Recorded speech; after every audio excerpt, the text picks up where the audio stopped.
Sejam bem-vindos ao nosso canal. Nós queremos pedir a todos vocês, se possível, se inscrevam no nosso canal e nos ajude a crescer. Também não esqueça de deixar ao final o seu like, se gostou ou não gostou do nosso estudo.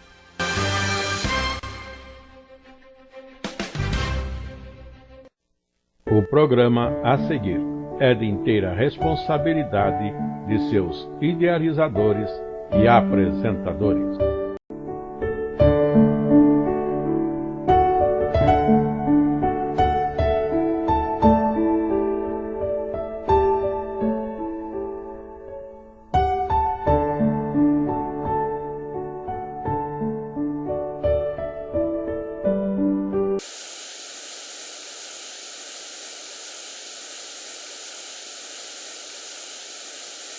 Lições essas que são sobre a jornada de Israel no deserto, envolvendo naturalmente o livro de Números, mas também Êxodo, Levítico e Deuteronômio. E atualmente estamos na lição de número 10, que é preparação para a conquista da terra. Já trabalhando, estudando em Números, capítulo 21. Temos para a presente lição número 10, preparação para a conquista da terra, o texto áureo que nos diz: neste dia começarei a pôr um terror e um temor de diante de ti, dos povos que estão debaixo de todo o céu. Os que ouvirem a tua fama tremerão diante de ti e se angustiarão. Deuteronômio capítulo 2, verso 25. E nossa lição então, preparação para a conquista da terra, dentro de uma promessa de Deus, de que deixaria Josué com um nome, diante do qual muitos povos daquele passado tão longínquo iriam estar tremendo, quando o povo de Israel agora sim está perto da terra prometida e agora liberados, depois dos 40 anos rodando no deserto, para entrar de vez em Canaã. Isto posto, a nossa leitura bíblica é baseada, como dissemos, em Números capítulo 21, e a leitura para a classe nos primeiros versos 1 a 3 e depois 21 até 25. Textos esses que nós vamos estar lendo, vendo, acompanhando, ou sendo a nossa base no estudo dos subtítulos que vêm a seguir. Mais uma vez, nós estamos estudando Jornada de Israel no deserto. E a lição número 10 é a presente, preparação para a conquista da terra. E o nosso esboço, como sempre, baseado em 3 subtítulos que estamos apresentando, está em tela. O primeiro, como a colocação feita de uma vitória antecipada contra os cananeus, ou seja, os cananeus vieram ao encontro do povo de Israel ainda no deserto, foi já uma vitória antecipada. E depois temos ainda as serpentes ardentes no deserto. O povo, depois de uma vitória maravilhosa, outra vez se deixa angustiar pela dificuldade e situação não boa daquele deserto. E, em consequência da sua murmuração, Deus permite as serpentes avançarem por entre as habitações dos israelitas. E o terceiro subtítulo, vitória sobre os amorreus. Aí já começa mais lutas na chegada ainda da terra prometida, estando eles ainda do oriente do Jordão. Mas vejamos a nossa lição, começando na nossa introdução, que nos diz isso, e é um texto que está em tela. Após a inóspita recepção dos edomitas, o povo de Edom, que proibiram a passagem pelas suas terras, e a lamentada perda de Arão, o povo de Israel prossegue sua jornada, ainda sob a liderança de Moisés, ainda é Moisés, em direção à terra de Canaã, e trava seus primeiros embates com os seus habitantes, providencialmente começando a cumprir a determinação de Deus de exterminar e desalojar os cananeus e outros povos que haviam se tornado abomináveis e indignos de permanecer naquela terra. Então, o nosso assunto, preparação para a conquista da terra, nós temos já aqui nessa introdução colocado, e o que anunciamos na hora de apresentar o esboço. Sim, já está no final da caminhada, os 40 anos já passaram e estão chegando, e aparecem situações difíceis, a caminhada difícil naquele final, e o obstáculo, sim, de povos do outro lado, mas é uma vitória que se antecipa, e depois continua as lutas ainda ao oriente do Jordão, para depois, então, o povo entrar na terra prometida, mas é lição para frente. Aqui nós estamos só na preparação para a entrada na terra prometida. Assim, dando continuidade à nossa lição, no primeiro subtítulo, que temos uma vitória antecipada contra os cananeus, o texto do primeiro parágrafo traz para nós o que lemos. Tendo sido impedidos pelos edomitas de prosseguir em viagem através de sua terra, os israelitas desviaram sua rota, margeando pelos limites de Edom, passando primeiramente pelo Monte Or e seguindo o mesmo caminho que os espias, quase 40 anos antes, haviam percorrido para espiar a terra de Canaã.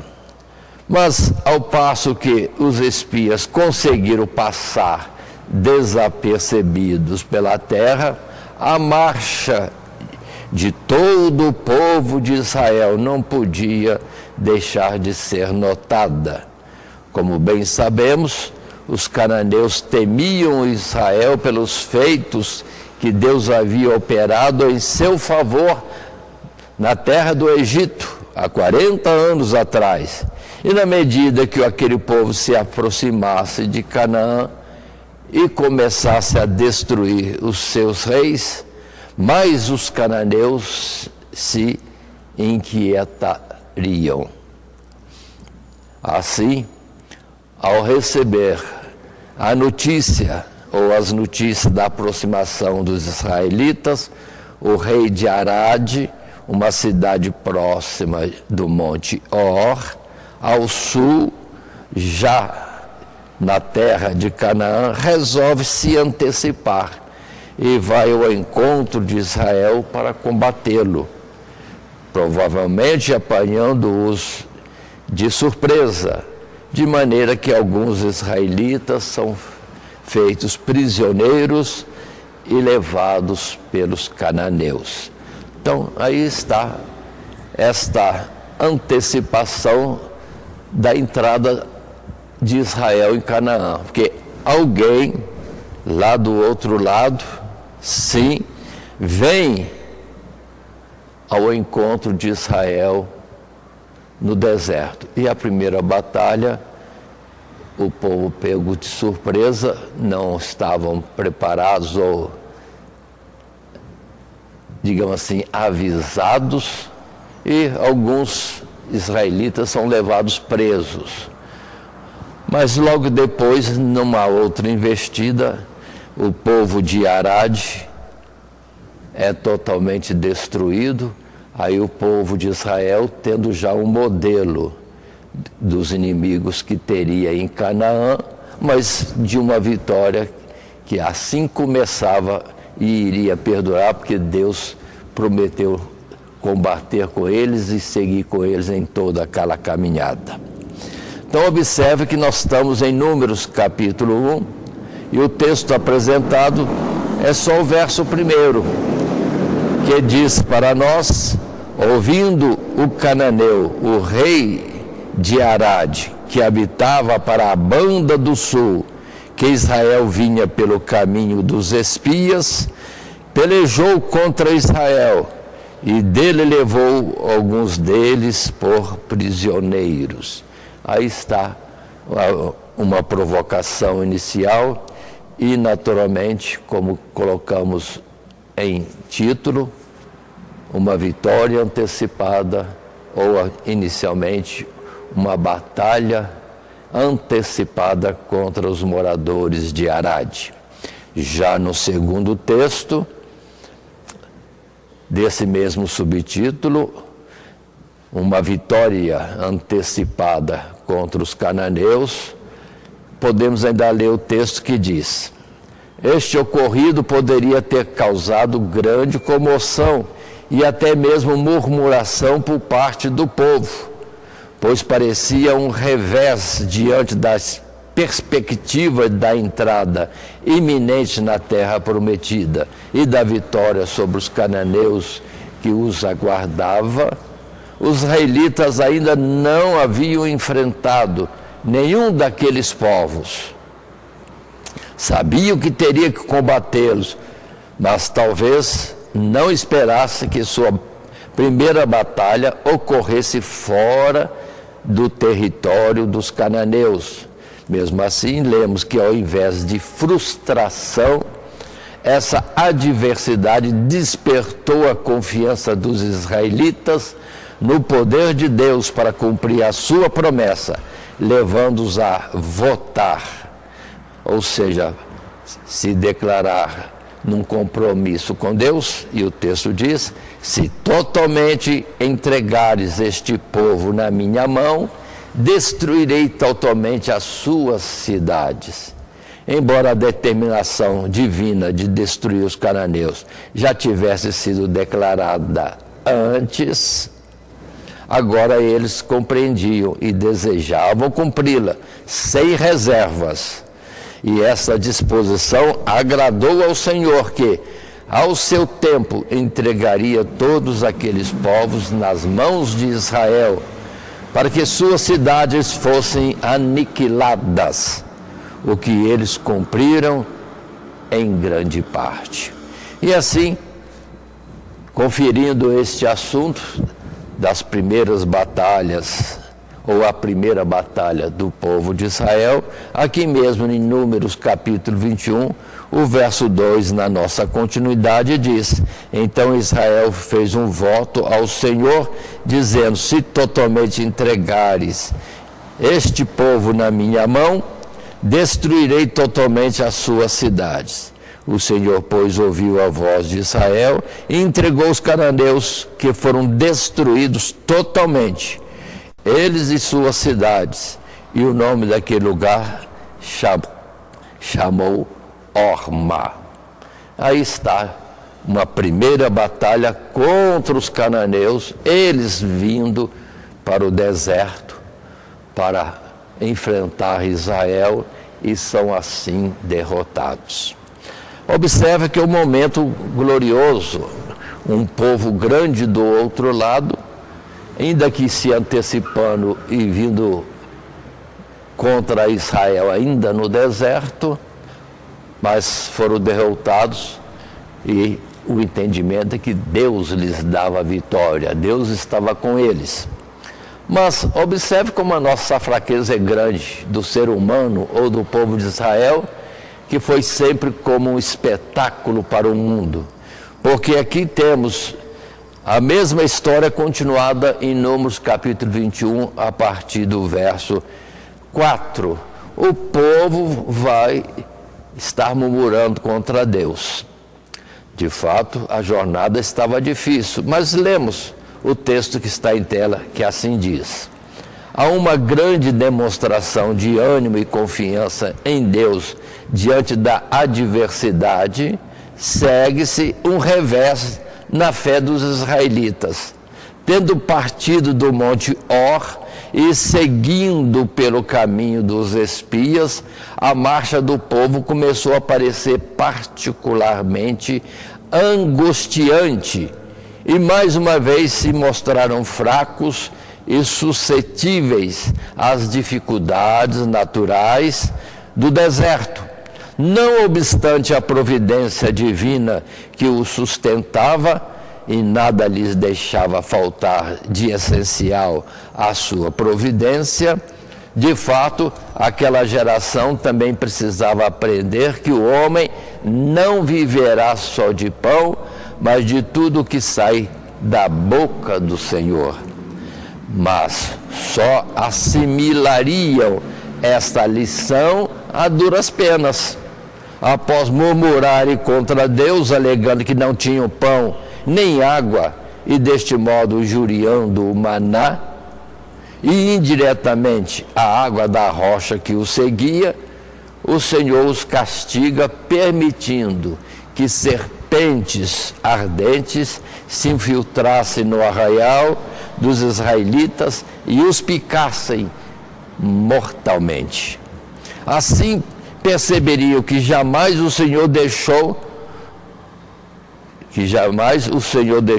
não apenas de prover o essencial, pão e água, mas também de protegê-los miraculosamente contra os perigos mais comuns e frequentes no deserto.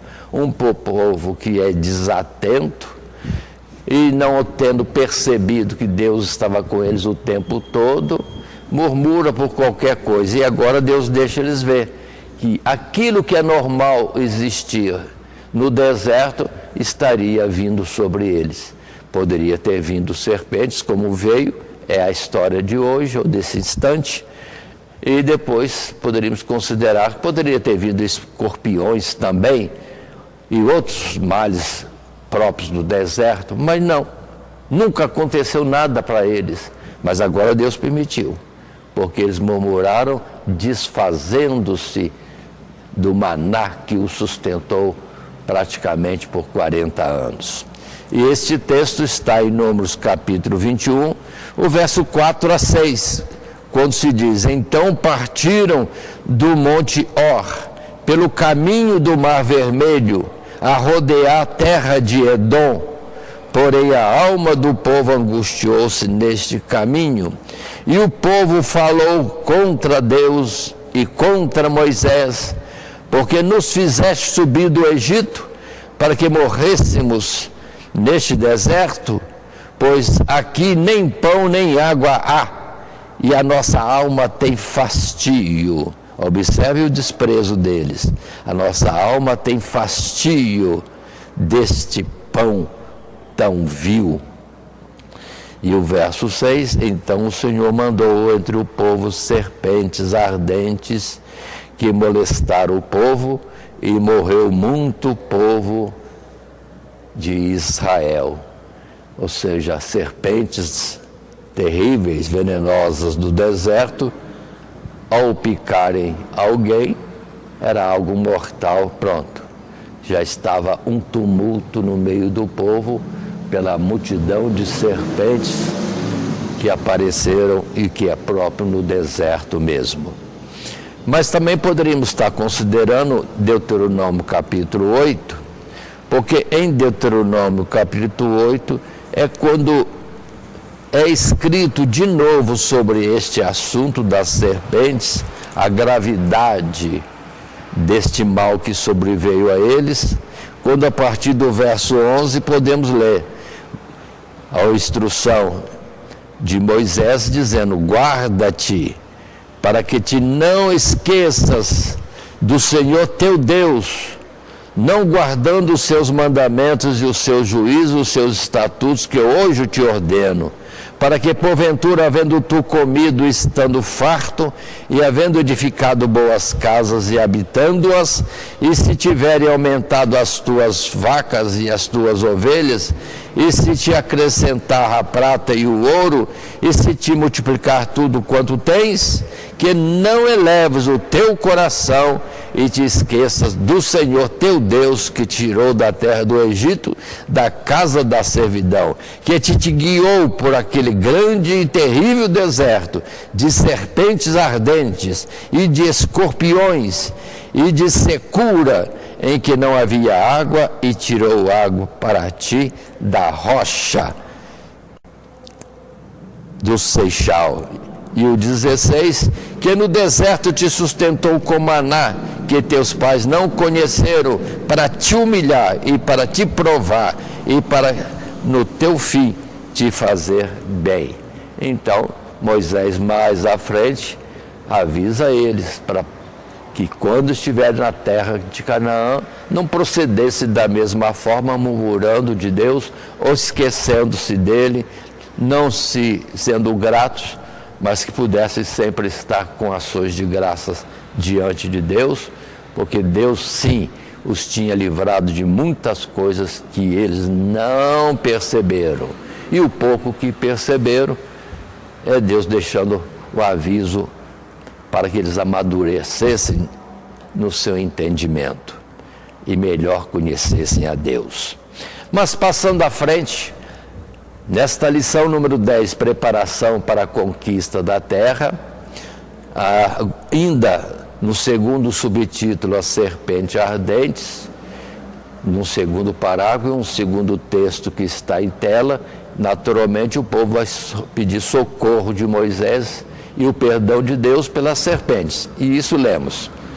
Contudo, rapidamente o povo reconhece o seu pecado e se dirigem arrependidos a Moisés, suplicando pela misericórdia de Deus, para que os livrasse das serpentes, ao que o Senhor responde com uma provisão maravilhosa e rica em simbologia e significado espiritual. Notemos que ao invés de retirar as serpentes, observe isso, em vez de Deus retirar as serpentes de entre os israelitas, o Senhor as mantém. Por quanto tempo, o texto não o diz, e providencia um remédio, uma salvação eficaz contra a peçonha mortal. A serpente de bronze é erguida numa haste, para a qual todo aquele que fosse picado deveria olhar, para que fosse curado e não perecesse. Tratava-se evidentemente de um ato que exigia do israelita fé, não na serpente de bronze, mas em Deus, que por este sinal visível demonstrava que estava removendo o pecado do meio do seu povo, levantando-o do patíbulo para morrer, resultando daí em cura, em salvação para todo aquele que, em obediência ao chamado divino, contemplasse o símbolo na serpente. Em segundo lugar, e não menos importante, este episódio aponta para a futura crucificação do Redentor, nosso Senhor Jesus Cristo, que de modo igual ou igualmente único seria levantado da terra para levar em seu próprio corpo o pecado do mundo, aniquilando-o no madeiro, para que todo o que nele crê não pereça, mas tenha a vida eterna. Então vamos perceber bem esse assunto que está acontecendo.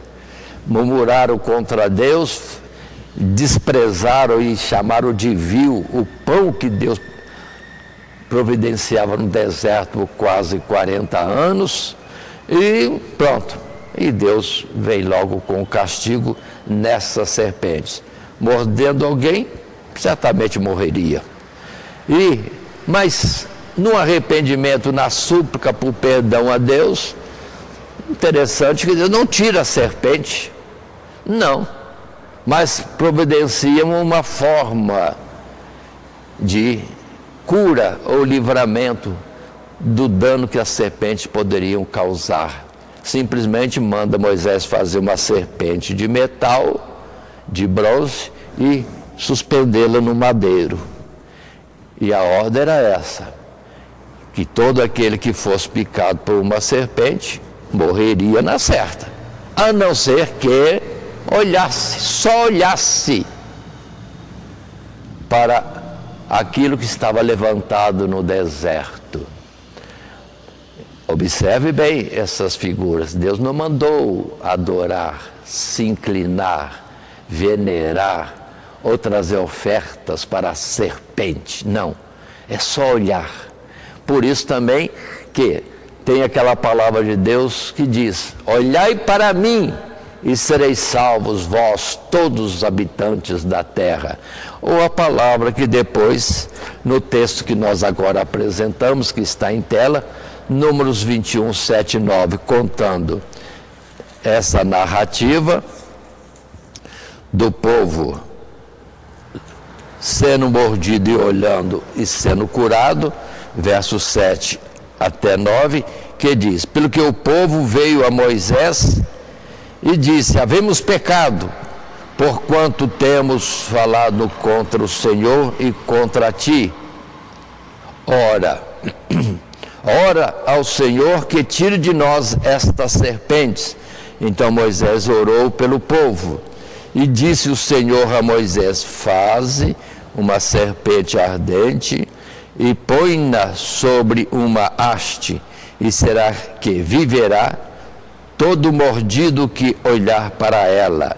E Moisés fez esta serpente de metal e pô-la sobre uma haste, e era que mordendo alguém, ou mordendo alguma serpente a alguém, olhava para a serpente de metal e ficava vivo. Observem, o povo pediu para tirar a serpente, Deus não tirou a serpente, mas deu a cura. É só olhar para o que está levantado no madeiro. Aí sim que é bonito o simbolismo que nós precisamos entender quando finalmente Jesus, conversando com Nicodemos, que veio para estar se inteirando de mais alguma coisa diretamente com Jesus, e Jesus então diz para ele desses mistérios da salvação do ser humano, quando no capítulo 3 de João, de uma forma bem nítida, coloca para Nicodemos, verso 14.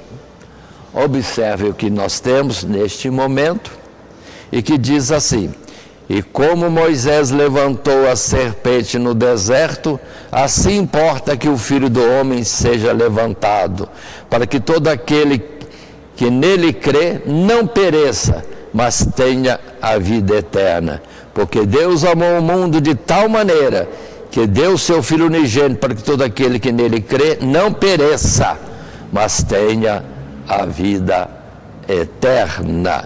Aí está.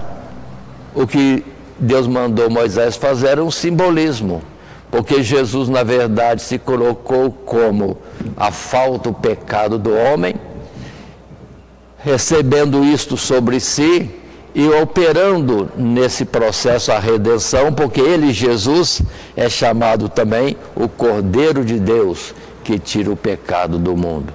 E está para nós hoje a realidade que não é uma serpente, um metal, mas um fato já consumado em Jesus, que morreu sem ter pecado nenhum, mas morreu tomando sobre si os nossos pecados, para que nós pudéssemos ter o perdão e não mais a morte, mas no juízo de Deus possamos ser perdoados, justificados por um ato simples, olhar para aquele que se dava na morte por nós. Aí está o que nós precisamos entender. Deus não atendeu o perdão do jeito que eles queriam, tirando só a serpente. Eles tinham que dar crença naquilo que Deus propunha para a cura, no caso da picada da serpente. Sim, Eles tinham que olhar para o que estava levantado no madeiro. Para nós ficou a mensagem agora bem clara, né? Se diz Deus num lugar, olhai para mim e sereis salvos vós todos os confins da terra, agora mais claro ainda, quando Jesus diz, quando eu for levantado no madeiro, todos atrairei a mim. Quem olhar para mim ou quem crê em mim, os pecados são perdoados e não morrerá mais, mas terá a vida eterna. Simples. Deus é que faz a nossa salvação. E nós nunca teremos mérito em obra alguma, em virtude alguma, para nos justificar diante de Deus. Aí está a pedra de tropeço em que muitos em sistemas religiosos ficam procurando alguma forma de se justificar diante de Deus, quando a justificativa é essa. Jesus levantado no madeiro como aquele que é o Cordeiro de Deus e que tomava sobre ele os nossos pecados. Se alguém isso fizer, nisso crer, está perdoado e salvo. Mas se quiser continuar nas suas formas de justificar-se, ou de algumas religiões, o que algumas religiões colocam, vão perder o tempo, porque é só crer que Jesus morreu pelos nossos pecados. Essa passagem que nós lemos agora em João capítulo 3, nós temos sim Pedro falando, em palavras também claras, quando na primeira carta e no capítulo 2, ele coloca para nós essas verdades. 1 Pedro capítulo 2 e o verso 24, que diz: levando ele, Jesus, ele mesmo, Jesus, em seu corpo, os nossos pecados sobre o madeiro, para que, mortos para os pecados, pudéssemos viver para a justiça, e pelas suas feridas, ou feridas de Jesus, fostes sarados. Que feridas? Feridas mortais. Jesus foi morto ali no madeiro. Mas é só olhar para ele e entender que ele se deu por nós. Este é o grande amor de Deus para com o ser humano. E assim, passando em frente, nesse texto que temos, e é o nosso estudo do momento, em Números capítulo 21, chegamos ao terceiro subtítulo, Vitória sobre os amorreus. E uns poucos versos seriam suficientes nós estarmos lendo, mas temos o texto também para trazer algum esclarecimento. Assim, nesse terceiro subtítulo, Vitória sobre os amorreus, no primeiro parágrafo, o texto está em tela e diz: na medida em que avançam pelo sul, os israelitas se aproximam da terra dos moabitas, situada entre o Mar Morto e o deserto, como o Senhor lhes havia ordenado que não incomodasse Moabe e Amon, pois assim como Edom eram povos cujas terras haviam sido recebidas em herança da parte do Senhor Deus, o povo de Israel precisou rodear a terra de Moabe pelo deserto até alcançar o rio Arnon, que demarcava o limite norte do território moabita com a terra dos amorreus, do lado oriental do Jordão. Dali avançaram até o vale que está no campo de Moabe, no cume de Pisga, à vista do deserto, que seria a parada final do povo de Israel em sua jornada antes de marchar em direção ao Jordão para atravessá-lo e adentrar a terra prometida. E também o local de onde Moisés, após proferir suas últimas palavras ao povo, seria recolhido por Deus. Então até aqui Moisés está junto, e o que vai seguir é totalmente na liderança agora de Josué. E as palavras que temos, o texto que temos sobre este assunto, Números capítulo 21, nós temos o verso 10 até o verso 13, que coloca para nós esta informação. Então os filhos de Israel partiram e se alojaram em Obode. Depois partiram de Obode e alojaram-se nos outeiros de Abarim, no deserto que está defronte de Moabe, ao nascente do sol. Dali partiram e alojaram-se junto ao ribeiro de Zerebe. E o verso 13, e dali partiram e alojaram desta banda de Armon, ou Amon, que está no deserto, e sai dos termos dos amorreus, porque Amon é o termo de Moabe, entre Moabe e os amorreus. Pronto. Aí vamos entender também o que acontece, que Edom é filho de Isaque, irmão de Israel. Por isso que Deus não deixou que se enfrentassem em guerra. Mais à frente vem Moabe e Amon, são filhos de Ló. E Deus em amor a Ló também não deixou Israel combater com eles, porque são parentes. E Deus tinha dado aquela terra à descendência do justo Ló. E com isso observemos que Deus tem esse cuidado. Aqueles que são descendentes de seus amados, ainda que não sejam quem viva de forma correta, mas Deus os livra dessa situação de enfrentar o próprio parente ou irmão, o próprio Israel, e complicarem as suas vidas. Deus tem a lembrança disso. E vamos ver que isso acontece em outras oportunidades. Lá no tempo dos juízes, outras situações de guerra vêm e o juiz de Israel diz, não combata contra nós, nós somos parentes, vamos dizer assim, em poucas palavras e diretas. Somos parentes, não vamos fazer guerra. Ou seja, da parte de Israel sempre tem a consideração, o limite cuidadoso daquilo que é de fato inimigo ou não, para ser destruído.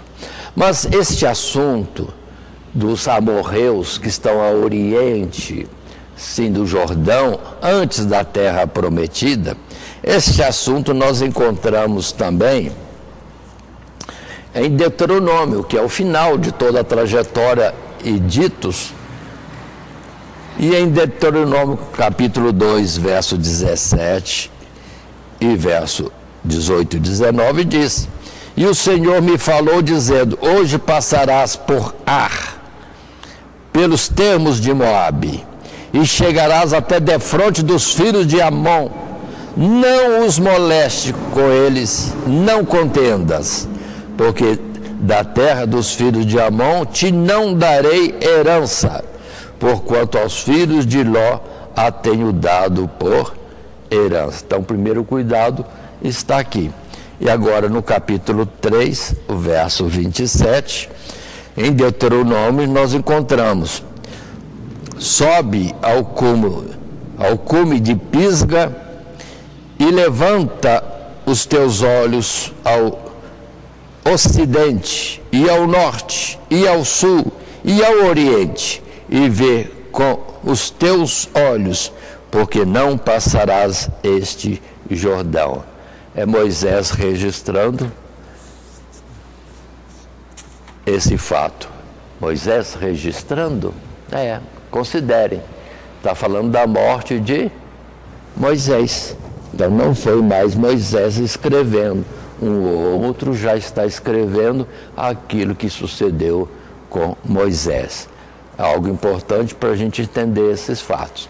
Então, estamos nesse ponto de Números, capítulo 11, em que estão perto de combater os amorreus, mas nesse final de viagem, também Moisés é retirado do meio do povo de Israel, não entraria na terra prometida.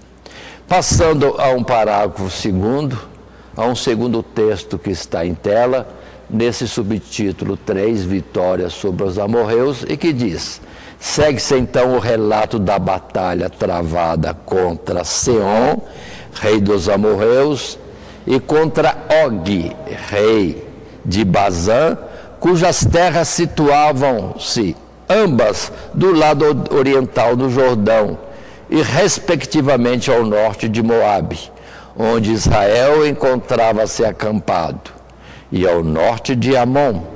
Notemos que, mesmo sendo o propósito de Deus destruir os amorreus em razão das suas abominações, que os havia tornado indignos de permanecerem na terra, o Senhor ainda propôs condições pelas quais esse povo poderia ter subsistido.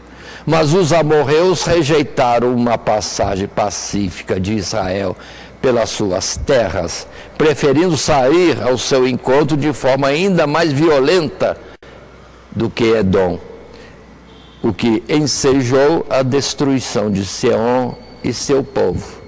De modo semelhante, os amorreus que habitavam em Bazã e que tinham por rei um gigante, não foram menos inóspitos, saindo ao encontro de Israel para combatê-lo, apenas para encontrarem a total aniquilação do seu povo. E assim observemos que Israel já está perto do Jordão e combatendo, sim, os amorreus que estavam não dentro da terra prometida, mas antes. Não era objetivo sobre eles, mas eles se adiantaram em guerrear contra Israel e foi a sua destruição total. Mas aqui aquela geração que está em combate aqui contra esses inimigos estão vendo que são grandes, são numerosos, mas Deus é com eles, eles nada poderiam fazer e foram vencidos. O povo no passado rejeitou avançar com medo desses povos, e os sírios estão aqui combatendo e vencendo, o que mostrou que foi uma desobediência e incredulidade,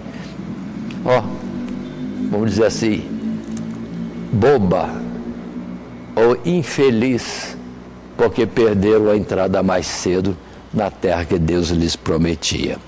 Mas este assunto, dessas guerras e essas vitórias, podemos ler em Números 21, que tem sido o capítulo em que temos mais esse assunto, o verso 21 a 25, quando se diz: então Israel mandou mensageiros a Seom, rei dos amorreus, dizendo: deixa-me passar pela tua terra, não nos desviaremos pelos campos, nem pelas vinhas, e as águas dos poços não beberemos.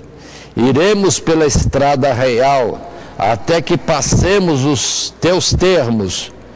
Porém, Seom não deixou passar Israel pelos seus termos. Antes, Seom congregou todo o seu povo e saiu ao encontro de Israel ao deserto, e veio a Jazá e pelejou contra Israel. Verso 24: mas Israel os feriu a fio de espada e tomou a sua terra em possessão desde Arnon até Jaboque, até os filhos de Amon, porquanto o termo dos filhos de Amon era firme. Assim, diz para nós ainda o verso 25, Israel tomou todas estas cidades, e Israel habitou em todas as cidades dos amorreus, em Esbom e em todas as suas aldeias.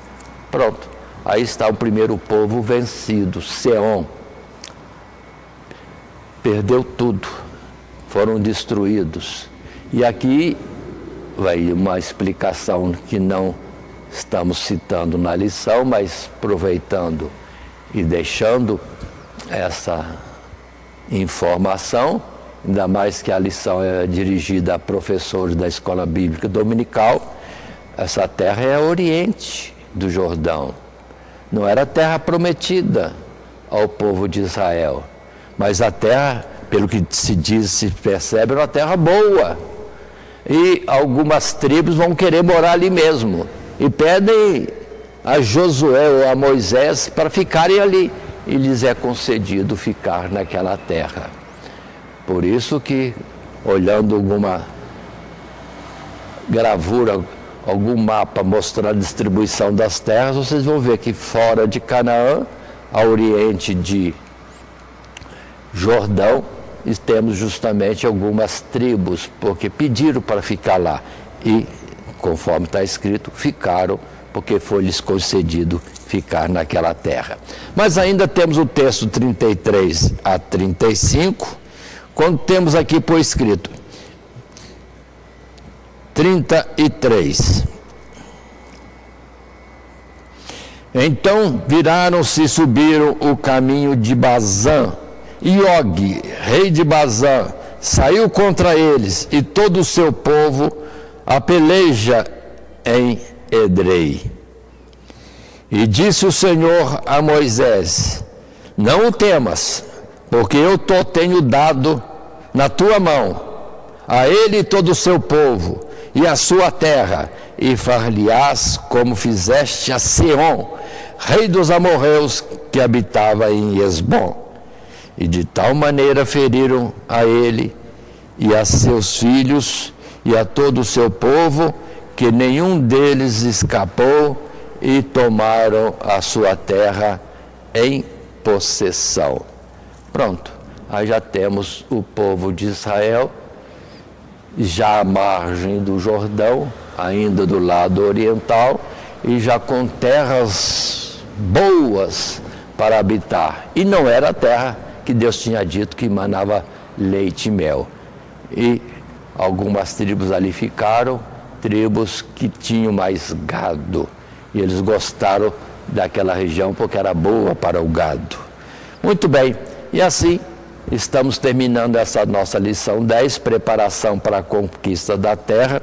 E a palavra final, numa conclusão, lemos, pois está em texto, esse texto está em tela, aquela nova geração estava começando a testemunhar o cumprimento da grandiosa promessa de Deus, que seus pais não puderam alcançar. E mesmo estando sujeitos a fraquejar pelo desânimo e incredulidade, a boa palavra de Deus prevaleceria. E ao menos Israel saberia que, enquanto fossem fiéis e confiassem no Senhor, nenhuma ameaça ou dificuldade teriam a temer, pois caminhariam sempre de vitória em vitória. Era só crer em Deus. Então, essa turma, essa nova geração está conquistando, vencendo batalhas tremendas, porque creram em Deus e obedeceram. Vão marchar, vão contra o povo que está vindo contra nós. E pronto. E era o início e o ânimo para eles atravessarem do outro lado e continuar as vitórias em todo aquele outro território. Muito bem, assim estamos encerrando essa nossa lição, lembrando que temos um esboço que traz 3 subtítulos e que tratamos e que foram uma vitória antecipada contra os cananeus, as serpentes ardentes, e uma vitória sobre os amorreus, Seom e também Og.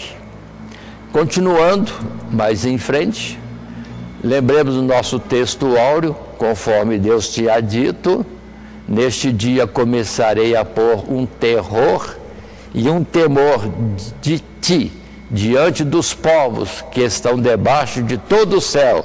Os que ouvirem a tua fama tremerão diante de ti e se angustiarão. Deuteronômio capítulo 2, o verso 25. Aí está, para entendermos que antes de entrar para o outro lado, Deus já dava vitórias grandes e a notícia corria e os povos estremeciam.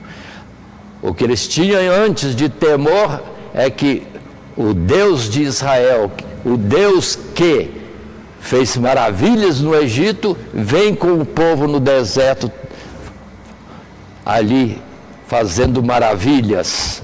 E agora, que será de nós?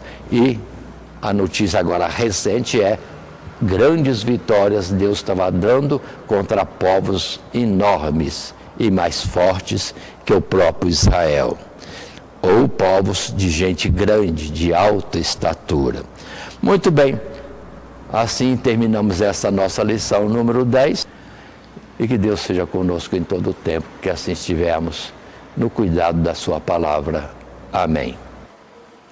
Primeiramente, quero agradecer a todos que sintonizam o nosso canal. Canal voltado principalmente à transmissão, à divulgação da Palavra de Deus. E ao encerrar o estudo desta noite, eu quero pedir a todos vocês, os que ainda não são inscritos em nosso canal, se inscrevam. Se inscrevam. Logo aí embaixo está aí a palavra inscreva-se. Clica nela. Somente isso. Se o estudo desta noite foi do teu agrado, você gostou, você concordou, clica aí no gostei. Gostei. Se você não gostou, é um direito seu. É um direito seu não gostar. Mas você pode manifestar isto. Para nós será importante isso. Saber que alguém não gostou. Clique no não gostei. Fácil. Não vai identificar você, nada. Simplesmente você vai expressar a sua opinião. Gostei, dedão para cima. Não gostei, dedão para baixo. E também pode, se você acha interessante compartilhar com seus amigos, compartilhe o nosso trabalho. Compartilhe. Aí embaixo, compartilhe. Você pode compartilhar no YouTube, pode compartilhar no Instagram, pode compartilhar no Facebook, pode compartilhar no Messenger, no WhatsApp. Vai simplesmente nos ajudar a crescer. Porque o nosso objetivo não é financeiro. Não é financeiro. Pode ver que os nossos trabalhos são todos sem fins lucrativos. Coopere conosco. Nos ajude. Temos também os nossos blogs, a nossa emissora na web, a Rádio Net Grata Nova. Tudo isso você encontra aí embaixo na descrição do nosso vídeo, do nosso estudo. Dá uma olhada, todos os endereços estão aí, junto à descrição dos nossos estudos. E eu agradeço, primeiramente a Deus, por tudo que Deus tem feito nesses anos que nós estamos trabalhando na internet. E a você, que toda semana entra no nosso canal. Deus te abençoe. Todo dia, toda hora, muito mais prazer em ouvir. Radionet Grata Nova. Web Rádio, a qualidade que faz a diferença, cada vez mais necessária. Rede Grata Nova de Evangelização. Acesse nosso site www.horadadecisão.com.br. Hora da Decisão, tudo junto, sem acento.